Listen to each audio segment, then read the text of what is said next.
Bonjour mon indomptable. Aujourd'hui, je vais te présenter le portrait d'une femme indomptable. Cette indomptable s'appelait Mitsuye Endo.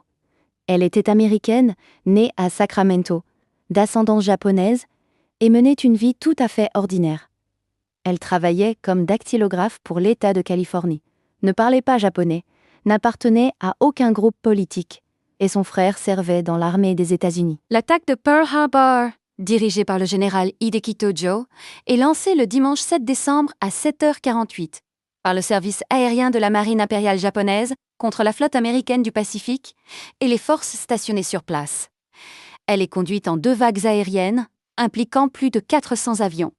Les pertes américaines sont importantes, 2403 morts et 1078 blessés. Mais seulement 2 cuirassés sont détruits ainsi que 1808 avions. Les 16 autres navires sont endommagés. Le 2 janvier 1942, le Joint Immigration Committee affirme dans un rapport que les Japonais ethniques sont totalement inassimilables et que leur loyauté va à l'empereur du Japon. La suspicion à l'encontre des citoyens japonais ou d'origine japonaise prend de l'ampleur avec la crainte d'une invasion japonaise et la présence redoutée d'une 5e colonne.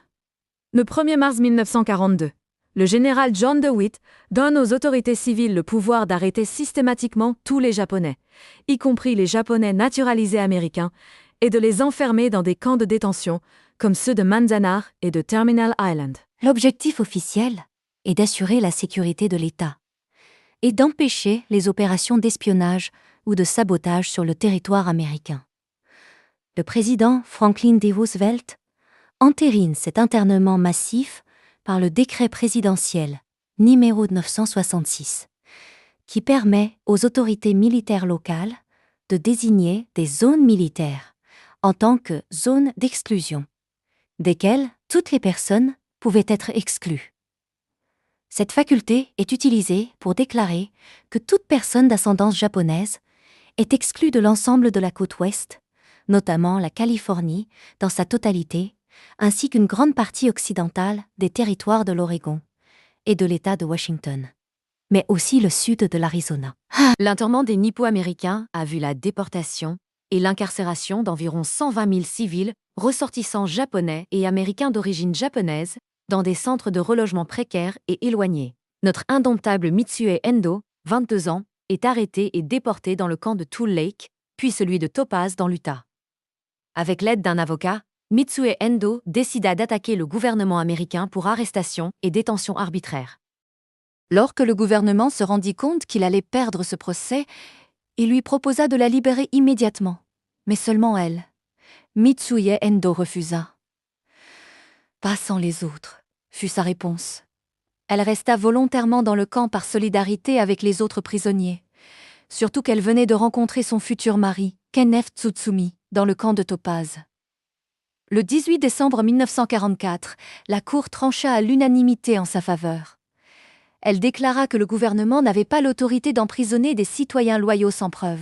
Il faut attendre la fin du conflit pour que ces prisonniers, dont le nombre dépasse 110 000 personnes dans le pays, soient libérés, sur ordre du président Harry S. Truman.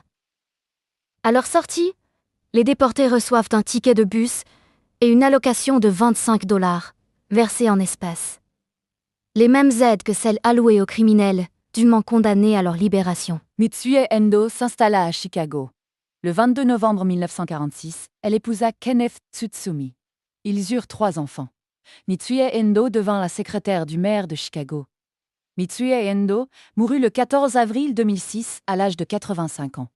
En janvier 2025, le président Joe Biden la décora à titre posthume la médaille President's Citizens Medal. 3 mots ont changé l'histoire, pas sans les autres. 3 mots qui font de Mitsuye Endo une femme indomptable pour l'éternité.